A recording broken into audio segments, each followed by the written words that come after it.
ETF index mutual funds నేర్చుకుని stock మార్కెట్లో రాణించాలనుకుంటున్నారా? వెంటనే ఈ నెంబర్కి కాల్ చేయండి.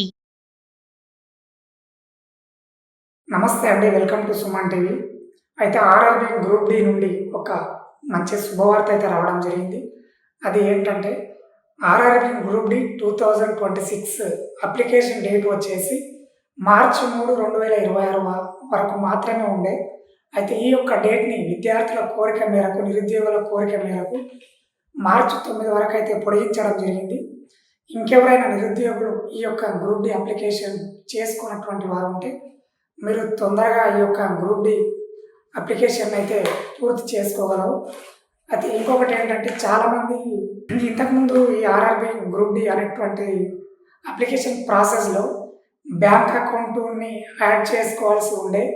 కానీ ఇప్పుడు ఆర్ఆర్బీ వాళ్ళు ఏం చేశారంటే ఈ యొక్క బ్యాంక్ అకౌంట్ని తీసేసి మనకు ఆధార్ కార్డ్కి ఏదైతే బ్యాంక్ అకౌంట్ కేవైసీ లింక్ అయి ఉంటుందో డైరెక్ట్గా అదే అకౌంట్కి మన అమౌంట్ అయితే రీఫండ్ కావడం జరుగుతుంది. ఇంతకుముందు ఈ యొక్క ప్రాసెస్ ఎలా ఉందంటే మన యొక్క బ్యాంక్ అకౌంట్ డీటెయిల్స్ ఆ యొక్క అప్లికేషన్స్లో ఎంట్రీ చేస్తే మనం ఎగ్జామ్స్ రాసిన తర్వాత మనం కట్టినటువంటి అమౌంట్ సగం మన అకౌంట్కి డైరెక్ట్ రీఫండ్ కావడం ఉంటుండే.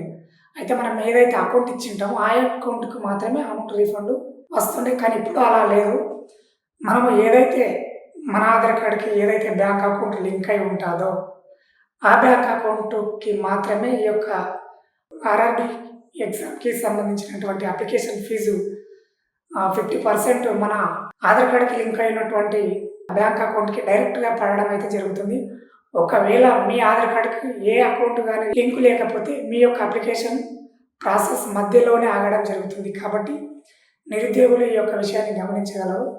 మీరు ఫస్ట్ మీ యొక్క ఆధార్ కార్డ్కి ఏదైతే బ్యాంక్ అకౌంట్ లింక్ అయి ఉందో తెలుసుకోవాలంటే మీరు యుఐడిఏఐ వెబ్సైట్లోకి వెళ్ళి మీ ఆధార్ నెంబరు మీకు వచ్చినటువంటి ఓటీపీని ఎంట్రీ చేస్తే అక్కడ బ్యాంకు సీడింగ్ అని చెప్పి కనిపిస్తుంది. దానిపైన క్లిక్ చేస్తే మీ యొక్క ఆధార్ కార్డ్కి ఏదైతే అకౌంట్ లింక్ అయి ఉంటుందో ఆ బ్యాంక్ అకౌంట్ పేరు క్లియర్గా కనిపించడం జరుగుతుంది. ఆ యొక్క బ్యాంక్ అకౌంట్కి రీఫండ్ కావడం జరుగుతుంది. ఒకవేళ మీ యొక్క ఆధార్ కార్డ్కి ఏ బ్యాంకు లింక్ అయ్యి లేకపోతే మీరు తొందరగా ఏదైనా బ్యాంకుకి వెళ్ళి మీ యొక్క ఆధార్ కార్డ్ని ఆ యొక్క బ్యాంకుకి లింక్ ఆఫ్ చేసుకోవడం మంచిది. లేకుంటే మీ యొక్క అప్లికేషన్ అనేటువంటిది మధ్యలోనే ఆగడం జరుగుతుంది.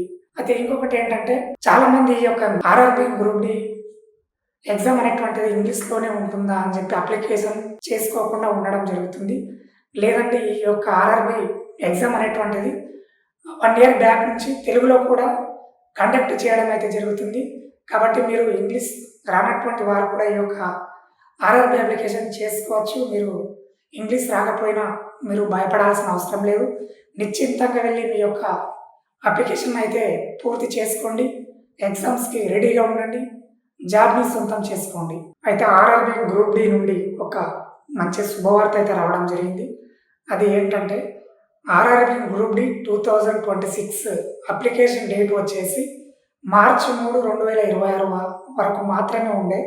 అయితే ఈ యొక్క డేట్ని విద్యార్థుల కోరిక మేరకు, నిరుద్యోగుల కోరిక మేరకు మార్చి 9 వరకు అయితే పొడిగించడం జరిగింది.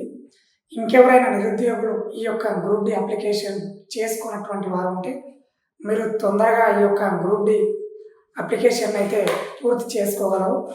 అయితే ఇంకొకటి ఏంటంటే చాలామంది ఇంతకుముందు ఈ ఆర్ఆర్బీ గ్రూప్ డి అనేటువంటి అప్లికేషన్ ప్రాసెస్లో బ్యాంక్ అకౌంట్ని యాడ్ చేసుకోవాల్సి ఉండే. కానీ ఇప్పుడు ఆర్ఆర్బీ వాళ్ళు ఏం చేశారంటే ఈ యొక్క బ్యాంక్ అకౌంట్ని తీసేసి మనకు ఆధార్ కార్డ్కి ఏదైతే బ్యాంక్ అకౌంట్ కేవైసీ లింక్ అయి ఉంటుందో డైరెక్ట్గా అదే అకౌంట్కి మన అమౌంట్ అయితే రీఫండ్ కావడం జరుగుతుంది. ఇంతకుముందు ఈ యొక్క ప్రాసెస్ ఎలా ఉందంటే మన యొక్క బ్యాంక్ అకౌంట్ డీటెయిల్స్ ఆ యొక్క అప్లికేషన్స్లో ఎంట్రీ చేస్తే మనం ఎగ్జామ్స్ రాసిన తర్వాత మనం కట్టినటువంటి అమౌంట్ సగం మన అకౌంట్కి డైరెక్ట్ రీఫండ్ కావడం ఉంటుండే. అయితే మనం ఏదైతే అకౌంట్ ఇచ్చింటామో ఆ అకౌంట్కి మాత్రమే అమౌంట్ రీఫండ్ వస్తుండే. కానీ ఇప్పుడు అలా లేదు. మనము ఏదైతే మన ఆధార్ కార్డ్కి ఏదైతే బ్యాంక్ అకౌంట్ లింక్ అయి ఉంటుందో ఆ బ్యాంక్ అకౌంట్కి మాత్రమే ఈ యొక్క ఆర్ఆర్బీ ఎగ్జామ్కి సంబంధించినటువంటి అప్లికేషన్ ఫీజు 50% మన ఆధార్ కార్డ్కి లింక్ అయినటువంటి బ్యాంక్ అకౌంట్కి డైరెక్ట్గా పడడం అయితే జరుగుతుంది. ఒకవేళ మీ ఆధార్ కార్డ్కి ఏ అకౌంట్ కానీ లింక్ లేకపోతే మీ యొక్క అప్లికేషన్ ప్రాసెస్ మధ్యలోనే ఆగడం జరుగుతుంది. కాబట్టి నిరుద్యోగులు ఈ యొక్క విషయాన్ని గమనించగలరు. మీరు ఫస్ట్ మీ యొక్క ఆధార్ కార్డ్‌కి ఏదైతే బ్యాంక్ అకౌంట్ లింక్ అయి ఉందో తెలుసుకోవాలంటే మీరు యూఐడిఏఐ వెబ్‌సైట్‌లోకి వెళ్ళి మీ ఆధార్ నెంబరు, మీకు వచ్చినటువంటి ఓటీపీని ఎంటర్ చేస్తే అక్కడ బ్యాంకు సీడింగ్ అని చెప్పి కనిపిస్తుంది. దానిపైన క్లిక్ చేస్తే మీ యొక్క ఆధార్ కార్డ్‌కి ఏదైతే అకౌంట్ లింక్ అయి ఉంటుందో ఆ బ్యాంక్ అకౌంట్ పేరు క్లియర్‌గా కనిపించడం జరుగుతుంది. ఆ యొక్క బ్యాంక్ అకౌంట్‌కి రీఫండ్ కావడం జరుగుతుంది. ఒకవేళ మీ యొక్క ఆధార్ కార్డ్‌కి ఏ బ్యాంక్ లింక్ అయ్యి లేకపోతే మీరు తొందరగా ఏదైనా బ్యాంకుకి వెళ్ళి మీ యొక్క ఆధార్ కార్డ్‌ని ఆ యొక్క బ్యాంకుకి లింక్ ఆఫ్ చేసుకోవడం మంచిది. లేకుంటే మీ యొక్క అప్లికేషన్ అనేటువంటిది మధ్యలోనే ఆగడం జరుగుతుంది.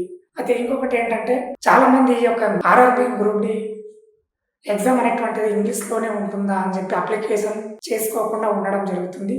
లేదంటే ఈ యొక్క ఆర్ఆర్‌బీ ఎగ్జామ్ అనేటువంటిది 1 ఇయర్ బ్యాక్ నుంచి తెలుగులో కూడా కండక్ట్ చేయడం అయితే జరుగుతుంది. కాబట్టి మీరు ఇంగ్లీష్ రానటువంటి వారు కూడా ఈ యొక్క ఆర్ఆర్‌బీ అప్లికేషన్ చేసుకోవచ్చు. మీరు ఇంగ్లీష్ రాకపోయినా మీరు భయపడాల్సిన అవసరం లేదు. నిశ్చింతంగా వెళ్ళి మీ యొక్క అప్లికేషన్ అయితే పూర్తి చేసుకోండి.